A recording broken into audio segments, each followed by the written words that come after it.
বন্ধুরা, আমি অনিকেত তোমাদেরকে ওয়েলকাম করছি আমার এই চ্যানেল দাস ভিআইপি ব্লগস।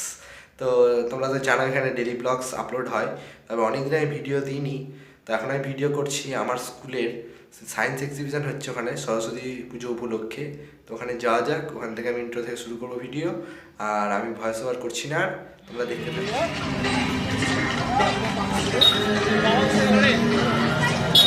শুন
জল সংগ্রহ করে বিশেষ ব্যবস্থা গ্রহণ করেছে এবং এই মডেলটি যেটা আছে এই মডেলটি জল সংগ্রহ করার জন্য অত্যাধিক প্রযোজ্য। দেখুন, এখানে আমরা একটা নদীকে দেখিয়েছি। নদীর যে বহমান আছে, নদীর বহমান বেগকে কাজে লাগে আমরা হুইলটা রোটেট করাবো। রোটেট করার ফলে কী হবে, এখানে যে দেখতে পাচ্ছেন এগুলো প্রথমে সময় নালিকায় জল জমা করবে। এই জলটা জমা হওয়ার পর জলটা যাবে পরিবাহিত নালিকায়, এখান থেকে পুরো শহরে জল সরবরাহ হবে।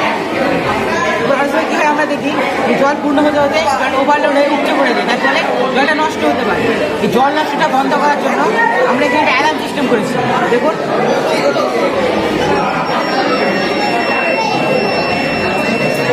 অ্যালার্মটা বাজছে আমরা সতর্ক হয়ে যাবো যে জলটা এদিকে অফ করে সিস্টেমটা, তারপরে জল অপচয় বন্ধ হবে। তাও যদি সিস্টেমটা অফ না করে সেক্ষেত্রে বিকল্প ক্ষেত্রে এখানে অতিরিক্ত জলটা এর মাধ্যমে দিয়ে ফুল বাগানে বা সেচের কাজে ব্যবহার করে জলটা অপচয় হচ্ছে। আর এটা যেহেতু এই বনে সংরক্ষণ করা হচ্ছে, এই জলটাকে আমরা ফিল্টার করে দূষিত করে এই জলটাকে আমরা খাওয়ার উপযোগীও করতে পারি, যার ফলে সব দিক থেকে গুড আফটারনুন। আমি গৌরব চৌধুরী। আমার নাম সুজিত মন্ডল, শ্যাম দাস। তো আমরা যেটা করেছি, একটা সিটি প্ল্যান করেছি। আমরা দেখাতে চেয়েছি কী করে পরিবেশ দূষণ না করে উন্নয়ন করা সম্ভব। তো যার জন্য আমরা দুটো প্ল্যান রয়েছে। প্রথমটা হচ্ছে বায়োডিজেল মেকিং, আর দ্বিতীয়টা হচ্ছে বায়োডিগ্রেডেবল প্লাস্টিক মেকিং। বায়োডিজেল মেকিংয়ের জন্য আমরা নিয়েছি হোটেল বা রেস্টুরেন্টে ইউজ কুকিং অয়েল। এটা 3-4 ইউজ করা হয়েছে, যার ফলে যে ফ্যাটি অ্যাসিড, কোলেস্ট্রল এগুলো পরিমাণ বেড়ে গেছে। এটা স্বাস্থ্যের পক্ষে সবাই একদমই ভালো না, শুধুমাত্র পয়সার মতো দিলে দোকানদারা এটাই ইউজ করে। এর সাথে আমরা ইথাইল অ্যালকোহল আর সোডিয়াম হাইড্রোক্সাইডের মিক্সচার করেছি, যার ফলে হয়েছে সেখানে দুটো আলাদা প্রিপারেশন লেয়ার সৃষ্টি হয়েছে। তো এখানে রয়েছে বায়োডিজেল আর তারপরে রয়েছে ডিজেল। এই বায়োডিজেলটা বায়োডিজেল অসুবিধে মিশ্রিত, সেটা যদি আমরা হট ওয়াটার ওয়াশ করি তাহলে পিওর বায়োডিজেল পাওয়া সম্ভব, যেটা আমরা সরাসরি ইঞ্জিন যে কোনো ডিজেল ইঞ্জিনে ব্যবহার করতে পারি। আরেকটা যে প্রজেক্ট রয়েছে সেটা হচ্ছে প্লাস্টিক মুক্ত। তো প্লাস্টিক আমরা জানি যে দুধের কাজ রয়েছে, আর সারা ভারতবর্ষ জুড়ে গরমের দিনে প্রত্যেক দিন আমাদের ভারতের বাইরে কয়েক লক্ষ গ্যালন দুধ নষ্ট হয়। সেই দুধ আমরা ফেলে না দিয়ে তাতে একটা প্লাস্টিকের প্রসেস করার জন্য আর ভিনিগার মিশিয়েছে, তারপর সেটা সামান্য হিট করে দিই, যার ফলে এই বায়োডিগ্রেডেবল প্লাস্টিক তৈরি হয়।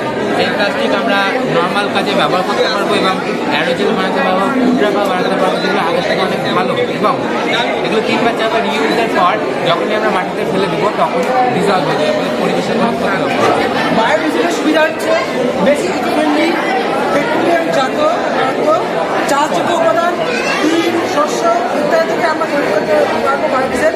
বাহ্যিক শক্তি ছাড়া আমরা বায়োডিজেল তৈরি করতে পারবো না।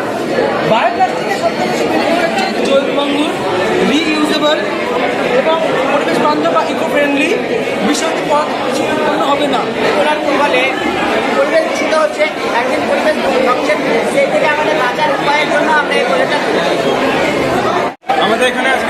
যেটা আছে সেটা হচ্ছে মূলত স্মার্ট জেব্রা ক্রসিংয়ের মডেল।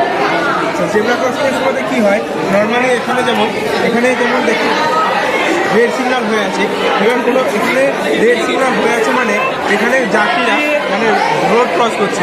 এই রোড ক্রস করার সময়তে কোনো গাড়ি যদি মানে সিগন্যাল যদি ব্রেক করে তাহলে এখানে এসে অ্যাক্সিডেন্ট হওয়ার সম্ভাবনাটা হয়। এই অ্যাক্সিডেন্ট যাতে না হয় তার জন্য এরকম জেব্রা ক্রসিংয়ের মডেলটা তৈরি করা আছে। তবে হচ্ছে কি, রেড সিগন্যাল হওয়ার সাথে সাথে এরকম একটা ব্যারিকেড টাইপের জিনিস এখানে অটোমেটিকলি পড়ে যাবে, যার ফলে কী হবে, গাড়িটা এসে এখানে আটকে আছে, কারণ গাড়িটা সামনের দিকে যেতে হবে এবং নির্দিষ্ট সময় পর, যেমন 30 সেকেন্ড বা 60 সেকেন্ড সময় পরে এই রেড সিগন্যালটা যখন গ্রিন হবে, এই গ্রিন সিগন্যাল হওয়ার সাথে সাথে ব্যারিকেডটা এরকমভাবে উঠে যাবে, যার ফলে কী হবে, গাড়িটা অটোমেটিকলি যেতে পারবে আর এর ফলে কোনো অ্যাক্সিডেন্ট হবে না। এখানে যে 30 কিমি/আওয়ার যে স্পিড লিমিটটা দেওয়া আছে সেইটা এই জেব্রা ক্রসিংটা ক্রস করার আগে যদি স্পিড লিমিটটা যদি ক্রস করে যায় তাহলে এখানে লাগানো আল্ট্রাসনিক সেন্সারের মাধ্যমে গাড়ির চালকের যে অ্যাকাউন্ট থেকে পরিবহন দপ্তরের তরফ থেকে কিছু চালান মানে ফাইন হিসেবে কেটে নেওয়া হবে কিছু টাকা। প্রয়োজন পড়েছে একটা হচ্ছে কিচেন। আমাদের সবার বাড়িতে কিচেন থাকে যেখানে আমরা রান্না করি। যেহেতু আমরা গ্যাসে রান্না করি তো আমাদের আগে ভয় দিকে যায়, সেটা হচ্ছে যদি কোনো কারণে গ্যাস লিক হয় বা আমরা যদি গ্যাসটা অফ করতে ভুলে যাই তাহলে কী হবে, তাহলে বিস্ফোরণ হবে। সেটা এক ধরনের দুর্ঘটনা এড়ানোর জন্য এই প্রজেক্টটা আমি করেছি, যেখানে যখনই গ্যাস লিক করবে সঙ্গে সঙ্গে সেই গ্যাসটা ডিটেক্ট করবে এবং আমাদের মোবাইলে মেইল করে জানিয়ে দেবে গ্যাস লিক হয়েছে। সেকেন্ড যে প্রজেক্টটা করেছি সেটা হচ্ছে ওয়াটার ট্যাঙ্ক। আমাদের প্রত্যেকের বাড়িতে জলের ট্যাঙ্ক থাকে যেটা আমরা মোটর চালিয়ে জল ভর্তি করাই। এবার অনেক সময় হয় কি আমরা ভুলে যাই যে মোটরটা অফ করতে হবে, সেক্ষেত্রে জলটা ওভারফ্লো হয়ে গিয়ে জলের অপচয় হয়, আবার বিদ্যুতেরও অপচয় হয়ে যায়। এই যে পরিবেশ অপচয় হচ্ছে, এই অপচয়ের হাত থেকে রক্ষা পেতে এই প্রজেক্টটা করেছি, যেখানে জল যখন ভরে যাবে অটোমেটিক মোটরটা অফ হয়ে যাবে, আবার জলটা যখন কমে যাবে মোটর অটোমেটিক চালু হয়ে যাবে। সম্পূর্ণটা অটোমেটিক হবে, এখানে কখনো যে সুইচ অন করতে হবে কখনো অফ করতে হবে। 0 থেকে 90 ডিগ্রির মধ্যে 90 ডিগ্রি থেকে ছোট কোণগুলোকে সূক্ষ্ম কোণ বা অ্যাকুরেট অ্যাঙ্গেল বলে, বা 90 ডিগ্রি থেকে 180 ডিগ্রি বা 180 ডিগ্রির মধ্যে এই কোণগুলো 90 ডিগ্রি থেকে বড় কোণগুলোকে স্থূল কোণ বা অবটাস অ্যাঙ্গেল বলে। 180 ডিগ্রি থেকে 360 ডিগ্রি পর্যন্ত 180 ডিগ্রি থেকে বড় কোণগুলোকে প্রবৃদ্ধ কোণ বা রিফ্লেক্স অ্যাঙ্গেল বলে। এটা হচ্ছে 90 ডিগ্রি বা সমকোণ বা রাইট অ্যাঙ্গেল। এটা হচ্ছে 180 ডিগ্রি সরল কোণ বা স্ট্রেট অ্যাঙ্গেল। একটি বৃত্তের মোট কোণের পরিমাণ হয় 360 ডিগ্রি বা 360 ডিগ্রি। এই পরিমাণটা করা হয়েছে ছোটদের কোণের পরিমাপ সহজেই বোঝানোর জন্য। আর এটা হচ্ছে বীজগণিত সূত্রাবলী বা অ্যালজেব্রিক্যাল ফর্মুলা। a+b² এটা সূত্র, a-b² সূত্র, এটা a²।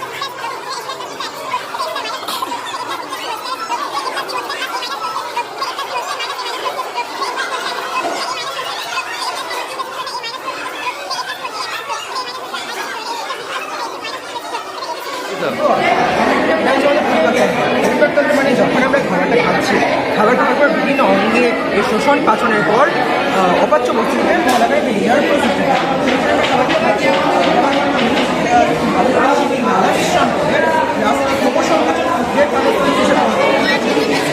হাইড্রোক্লোরিক অ্যাসিড খাবারটা টুকরো টুকরো করে ভাঙছে, ভাঙার পর ক্ষুদ্রান্ত দেশে পৌঁছেছে, ক্ষুদ্রান্তে এর শোষণ হচ্ছে, পাচন হচ্ছে, এটা হচ্ছে অপাচ্য বস্তুটা, সেটা বৃহদান্তে বিভিন্ন ব্যাকটেরিয়ার ক্রিয়ায় মল হয়ে মলাকারে মলাশয় দিয়ে পাইলারি মাধ্যমে দিয়ে বাড়িয়ে দিয়েছে।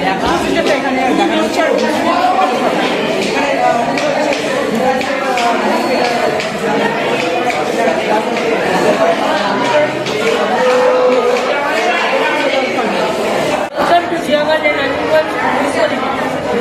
মডেল অফ স্মার্ট সিটি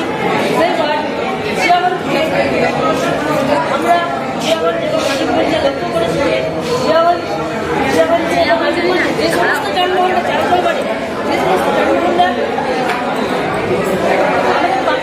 যেমন পেট্রোল ডিজেল এইসব যারা চালিত হয়, পেট্রোল ডিজেল চালিত হওয়ার জন্য তাদের প্রচণ্ড পরিমাণে আওয়াজ করে এবং বায়ু দূষণ ঘটায়।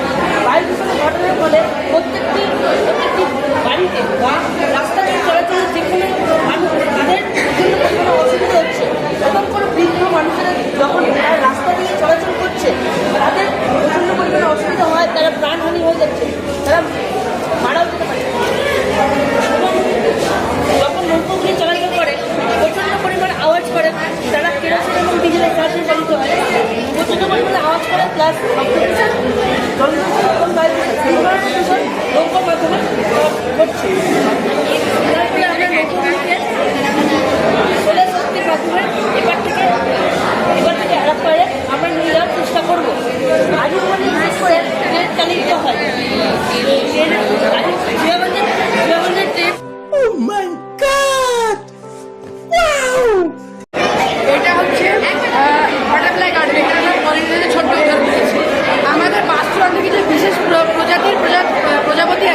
সকল যদি বেদরাষ্ট্রে আমাদের জীবনটা বিলুপ্ত হয়ে যায়, একটা সময় পর কী হবে, সমস্ত গাছের পাওয়ার সংযোগ বন্ধ হয়ে যাবে, তার ফলে মানুষ খাদ্য হয়ে মারা যাবে।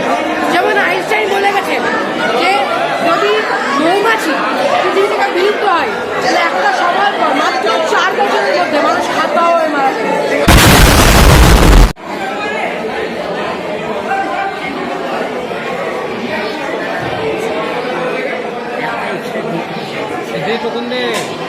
মেহেদি টোকনটা দে। দেখি ভাই